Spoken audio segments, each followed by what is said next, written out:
Numri të rinjve që përdorin substancat narkotike po rritet gjithnjë më shumë nga viti në vit. Një studim i fundit nga Agjencia Europiane e Drogës tregon se kanabisi rezulton të jetë një prej drograve më të përdorura nga të rinjtë e Ballkanit Perëndimor gjatë 12 muajve të fundit, ndjekur nga medikamentet antidepresiv, pa recetë dhe kokaina, por cilat janë disa nga arsyet më të zakonshme të përdorimit të këtyre substancave nga të rinjt. Menaxhimi i stresit. Sepse kanë këto kështu e justifikojnë të paktën që ne për shkak të një stresi ne qetësohemi sidomos me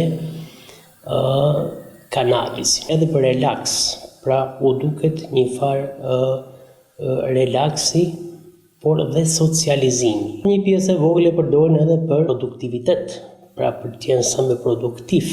Mjekët toksikolog shprehen se nuk mungojnë as rastet e kombinimit të drograve me alkool, të cilat sjellin një sër efektesh negative për shëndetin e të rinjve. Hashash, alkool dhe kokaina tashmë është bërë një, e kam thënë edhe herë të tjera, një treshe e Bermudës që për fat të keq predominon në terrenin shqiptar tek adoleshentë, ndodhin çrregullime serioze të sjelljes, duke qeduar dhe duke komprometuar rënd sensorët e logjikës, duke komprometuar mirëqenien psikologjike, duke komprometuar shëndetin mendor, pra duke gjeneruar etapa të çrregullimit të ankthit, çrregullimi i personalitetit, mungesa e produktivitetit në punë. Raporti i Agjencisë Europiane të Drogës vënë duke gjithashtu se më pak se 3% e përdoruesve kanë kërkuar trajtim për të ndaluar ose menaxhuar përdorimin, një përqindje shumë e ulët krahasuar me nevojën reale.